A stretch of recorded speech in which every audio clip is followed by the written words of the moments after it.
Oppo Find X8 Ultra. HP flagship Ultra yang experience pemakaiannya rata kanan. Berpotensi jadi Phone of the Year. Yup, gebrakan banget dari Oppo. Sudah beberapa bulan, K2G memegang Oppo Find X8 Ultra. Artinya sudah saatnya buat ngasih verdict buat smartphone yang satu ini. Nggak cuma buat kameranya aja, tapi buat overall smartphone-nya. Let's go! Kita bahas. Seperti biasa ya, semua spek detail akan gue letakkan di deskripsi. Di K2G kita fokus ke experience pemakaiannya saja. Oke, tentu enaknya mulai dari kamera. Kamera Oppo Find X8 Ultra ini bisa gue bilang kamera yang sangat versatile. Cocok buat tipe user yang point and shoot atau sebaliknya. Kalau kalian tipe yang suka ngotak-ngatik settingan dulu sebelum menjepret foto, kalian akan super happy bermain dengan master mode yang bisa dimanualin sampai dengan filternya yang super customizable. Sama halnya dengan filter basic yang tersedia di mode foto standar. Ya tinggal di fine tune saja untuk menghasilkan foto yang sesuai dengan selera dan momen. Hasilnya dari experience gue sangat estetik dan termasuk bagus dari berbagai parameter. Nggak usah ragu sama processing maupun kapabilitas sensornya di berbagai focal length. Kalau gue udah bermain ngotak-ngatik begini, gue biasanya foto non orang ya. Karena ada ribet. Kalau orang itu gue suruh tunggu lama-lama nungguin gue setting. Tapi di sisi lain, kalau kalian yang tipe point and shoot, kalian juga bakal terkesima sama output foto yang dihasilkan oleh device yang satu ini. Kalau mau jepret foto di mode apapun dengan focal length apapun, especially foto orang, processingnya benar-benar on point. Skin tone, detail, shadow, dynamic range, nggak ada yang diangkat secara berlebihan. Semuanya mendekati dengan apa yang kita lihat di scene aslinya. Bahkan ketika masuk ke sikon dengan lighting yang challenging seperti backlight, indoor lighting, dan medium low light, output fotonya masih sama impresifnya kok. Walau tentu pastinya ada penurunan detail sedikit. Di sisi lain, gue tidak menampik. Sesekali, gue merasa butuh untuk nurunin EV sekitar maksimal 0,3 poin. Tujuannya untuk dapetin warna yang lebih akurat dan untuk angkat kontras juga. Nah ini berlaku kalau misalnya terangnya di outdoor itu nonjok banget atau untuk dapetin look yang lebih dramatis di sikon low light. Mau di focal length apapun, bisa pakai trik yang satu ini kalau dirasa perlu. Buat yang bertanya, apa sih beda karakter gambarnya dengan Vivo X200 Ultra? Utamanya adalah warna dan detail. Di X200 Ultra selalu lebih gonjreng dan selalu lebih tajam. Terkadang berasa terlalu tajam untuk sikon lighting tertentu. A bit over sih menurut gue. Oke, tadi gue udah bahas karakter gambar dari fotonya in general. Sekarang secara spesifik gue mau bahas lensa tele-nya aja nih. Soalnya belum pakai yang 200 megapiksel, beda approach-nya sama pesaing-pesaingnya. Namun demikian, tetap aja ada improvementnya dibanding pendahulunya. Karena di 3X itu bukaannya lebih gede dan di 6X menggunakan sensor yang lebih besar dibanding Find X7 Ultra. Dan setelah menggunakannya, gue nggak merasa kekurangan detail atau bahkan merasa overproses sekalipun. Dan ini berlaku di mayoritas senario.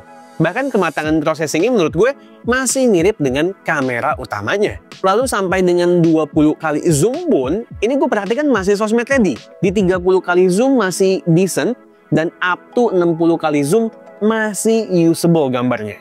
Nah kalau buat jepret foto orang, di good light up to 20 kali zoom masih keluar detailnya.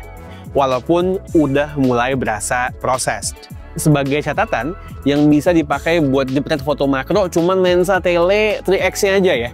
Ketika gue compare tipis-tipis dengan lensa tele dari Vivo X200 Ultra, somehow kalau udah main long range, di Vivo X200 Ultra tuh AI efeknya berasa banget. Udah berasa kayak dilukis ulang gambarnya. Justru di Find X8 Ultra lah yang lebih natural tekstur objek yang ada di foto. Ya nggak usah jauh-jauh deh. Bahkan di 10 kali zoom aja, Find X8 Ultra processing lebih natural ketimbang Vivo X200 Ultra. Baik dari segi warna maupun detail. Nggak cuman foto dari lensa telenya aja yang bagus, tapi output videonya juga. Karakter basicnya mirip seperti foto. Cuman di video, gue berasa WB-nya antara 3 kali zoom dan 6 kali zoom itu berbeda ya. Dan di 10x zoom, footage ini masih cukup bersih ya buat dipakai. Lalu di 20 kali zoom, sudah mulai berasa noisy. Demikian pun mentok sampai 30 kali zoom di 4K 60 fps. Di Sikon low light, di antara kedua lensa tele-nya, ya 3x opticalnya yang lebih kepakai, karena bukaannya lebih gede juga. Cuman emang exposure-nya berlebih, walau detailnya masih keluar.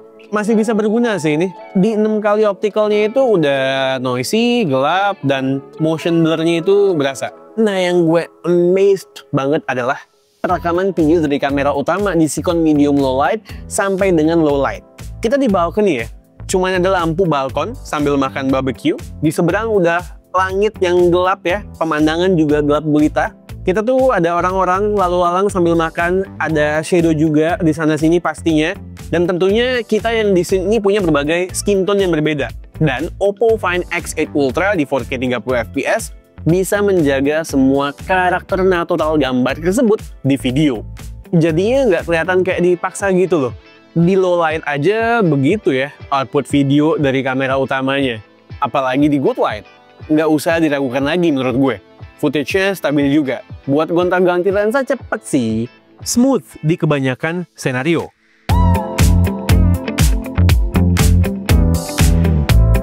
Cuman memang di beberapa senario masih ada berasa ngejedak-jeduk lompatan perpindahan antar lensanya.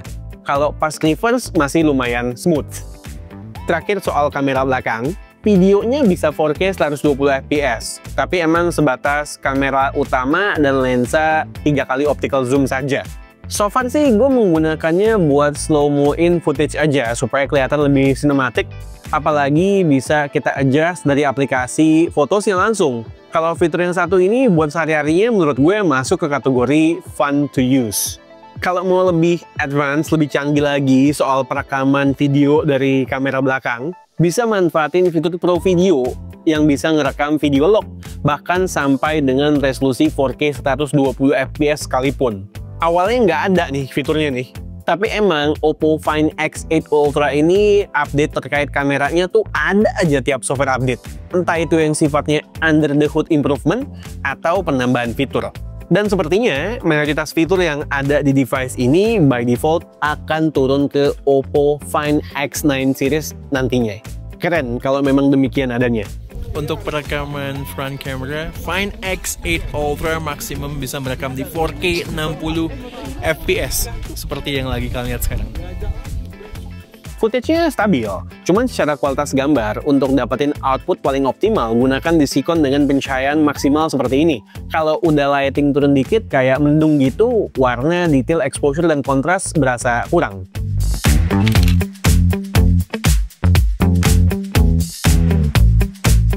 Oke, Find X8 Ultra soal kamera, baik gue maupun Alessa, selama menggunakannya berasa impressed banget deh sama kameranya.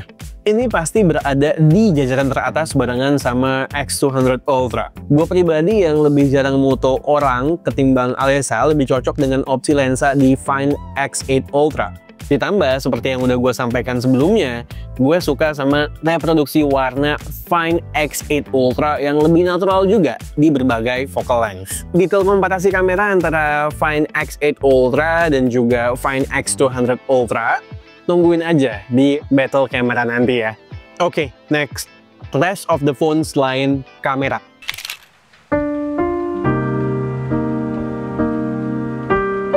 Soal desain gue agak dilema ya.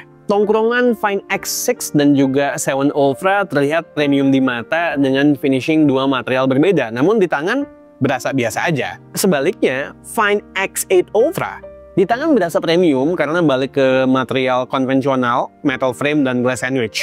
Tapi di mata nggak kelihatan spesial buat gue. Terlebih di warna all black ini. Ya kayak handphone generic aja gitu, nggak berasa kayak handphone premium yang punya karakter. Kalian setuju nggak sih sama gue? Drop komen kalian di kolom komentar.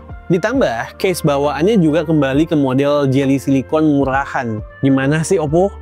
Ngomongin soal case, gue cari case yang lebih proper kayak punya keluaran yang kit, yang bisa ngasih proteksi ekstra buat camera islandnya yang nongol banget. Selalu deg-degan gue, takut kepentok. Lalu, karena kini overall bahasa desainnya boxy, di tangan berasa lebih handful aja ini HP.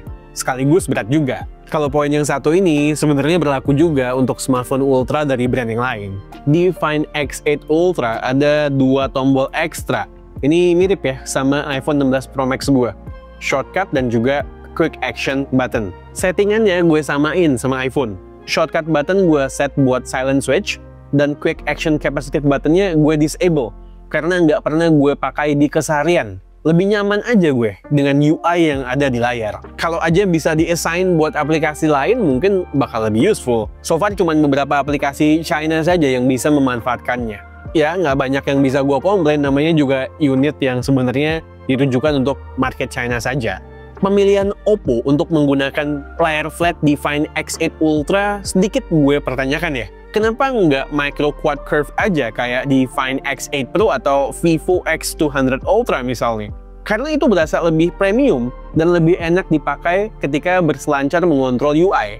Ini kenapa jadi mirip sama Oppo Find X8 yang standar? Spek angka peak brightness-nya juga turun signifikan dari pendahulunya. Apakah ini sebuah pertanda bahwa war gede-gedean angka brightness akan segera berakhir? Nggak tahu gue.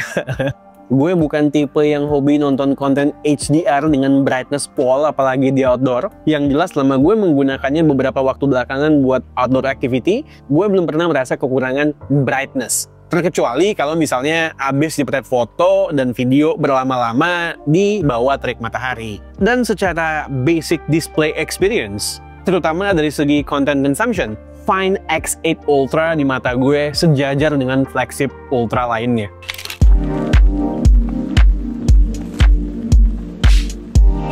Unit K2G adalah varian dengan konfigurasi basic. Di China sendiri available up to RAM 16GB dan storage 1TB. Buat performa, standar aja sama kayak beberapa HP dengan SoC Snapdragon 8 Elite yang sudah pernah kami bahas. Tidak ada yang spesial yang perlu gue tambahin di sini. Lancar jaya selama pemakaian gue. Terlebih kan gue bukan mobile gamer juga kayak Al. Nggak cuman performanya yang reliable, tapi ketahanan baterai silikon karbonnya juga goks untuk ukuran HP ultra premium. Gue bisa dapat SOT hampir 8 jam dengan masa pakai hampir 24 jam. Sebagai konteks pembanding dengan HP resmi, SOT-nya mirip dengan iQOO 13 yang punya kapasitas baterai yang mirip, dan SoC yang sama juga. Walau memang durasi pakai iQOO 13 lebih singkat. Dengan catatan, klaim gue ini jangan terlalu dijadikan sebuah patokan, karena ini adalah unit China yang cukup agresif buat nge-kill app di background. Ngecas HP dari 0 sampai 100% butuh waktu kurang lebih 40 menit dengan charger 100 watt bawaannya. Tapi jangan lupa, nyalain opsi Smart Rapid Charging-nya. Kalau nggak, nyantai dia ngecasnya.